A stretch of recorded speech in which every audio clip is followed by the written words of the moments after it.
The most important mantra for a leader to comprehend is that leaders lead. The first question to answer is, how do you get started? We'll answer that question and unveil some blueprints for developing your organization in this episode of Project Eli, where we educate, lead, and inspire. Welcome back to our second session on leadership as I continue to mentor my son. Eli's dad here. You're welcome to join us. So now that I've become a leader, Eli, what do you do now? With your permission, I will call upon Simon Sinek to assist us with his words and his wisdom. Once again, we must begin with why. In our society, the consumer in the marketplace is dominated by the thought of what benefits will I enjoy if I purchase your product or service? Is what I have to give up, either money or time, worth the exchange? People buy your why more than they buy your product. Successful entities focus on the why they are in business, not the what. By why, I don't mean to make a profit, that's a result. By why, I mean what is your purpose, your cause, your belief? Why does your organization exist? Why do you get out of bed in the morning, and why should anyone care? Now, as a Frosh basketball coach, as I was, you have two whys. One is to develop young men. You focus on improving them as athletes, enhancing their character, teach them to appreciate discipline, endeavor to make them team players, and to be competitors. The other objective is to win games. Now you have the why of a high school coach. The next step is to assess your materials. In this case, it's the skills of the players and what you need to improve. Now for one kid, that might mean teaching restraint if he has a short fuse. I had one of those. For another kid, it might mean teaching him how to dive on the floor for a loose ball. For another, it might mean teaching him how to build up his body in the weight room. Of course, there are always the basketball skills to teach as well. That's part of the discipline of repeating drills, breaking the game down to its smallest components, and working on mastering the details that make a team successful. Repetition means retention. It's critical to make your players' movements on a design play muscle memory so that they can focus on how the other team is reacting or responding. To be able to read and respond. The definition of offense in basketball is responding to the defense. The coach must also develop a quarterback, the point guard, who's the coach on the floor and gives direction to the team for strategic reasons. Now, do you see all the similarities that the coach and the business leader must assess?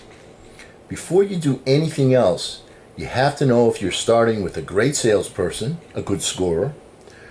Are your people at entry level, or have they had some experience? Are they freshmen or sophomores? Do you have someone to develop as a leader? Who's your point guard going to be? Who are your best rebounders? The ones that pay attention to small details and do the dirty work. Who are your best defenders? Who can see the whole field and anticipate market conditions? And those are just some of the questions. Now, the next thing you must do is set up a structure, a hierarchy. One of the areas where leaders frequently fail is they don't set up a structure. Their reasoning is that they may not have somebody qualified to fill the position. There's no track record of success.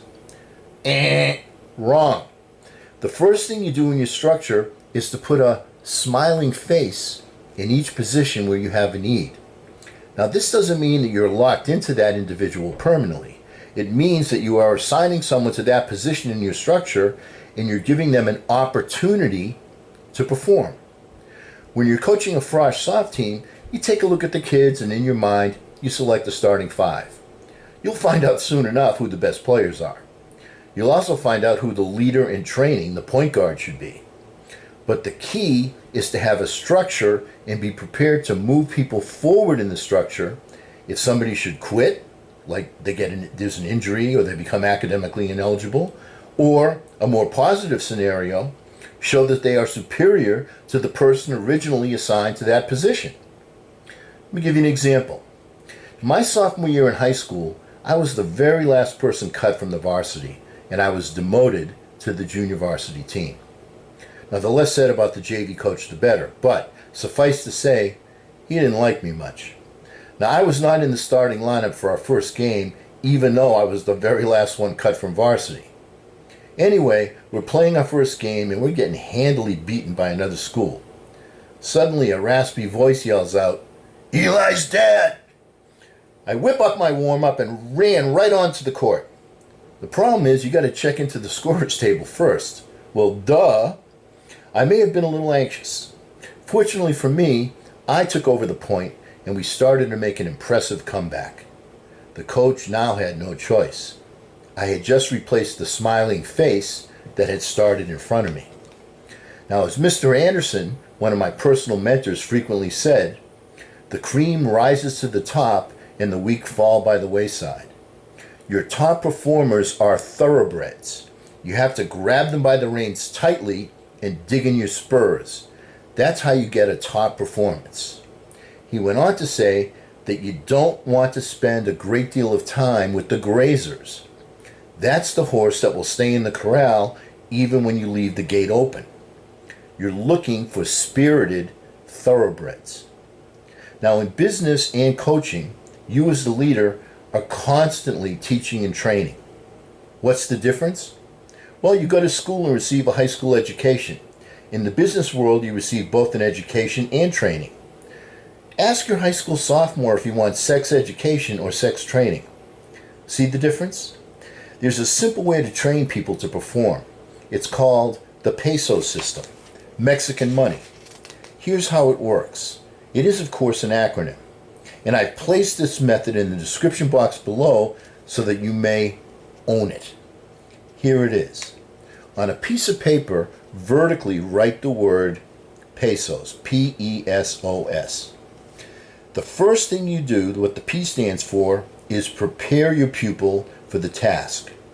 What is it exactly that you want me to do? What is the why and because that makes the task important? Where does it fit into the big picture? And so on. The second step, the E, is to explain how the task is to be performed. Step 3 is to show, the S, your student how to perform the task by performing it yourself. Key point, be the tour guide and not the travel agent. Actually perform the task. Number 4, the O. You observe the mentee performing the task. You do this for as long as it takes for the student to get the job done right. You critique, analyze, and continuously correct until you're happy with the quality of performance. Finally, the S, the last S, is you supervise. Now, what does that mean? It means that you track the results. If the results are not satisfactory, then you simply return to the observe step and make the appropriate correction. If you're receiving good results, then you move on to the next task and you collect your pesos.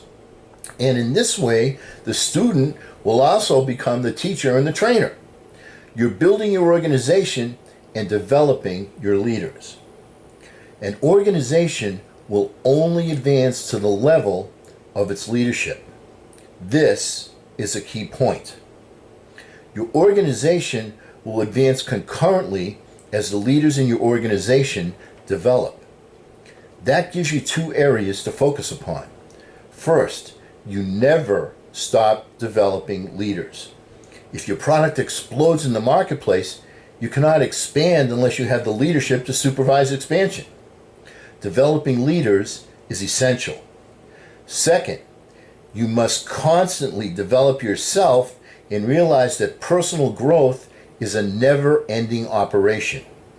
As the world becomes more complex and information and knowledge double every 3 years or so, it's more essential than ever for you to continue to grow as a leader and as a person.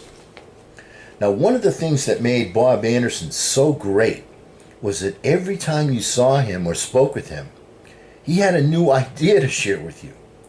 The man was not a college graduate. As he often said, I'm a Rhodes Scholar, and he spells road R-O-A-D. The man knew how to motivate people.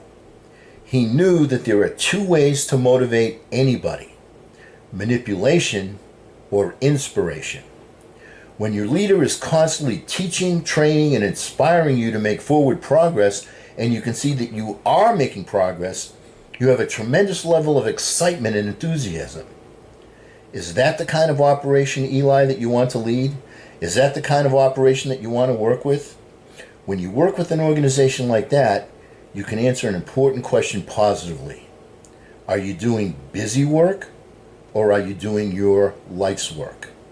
When you're doing your life's work, you automatically raise your standards on a qualitative level.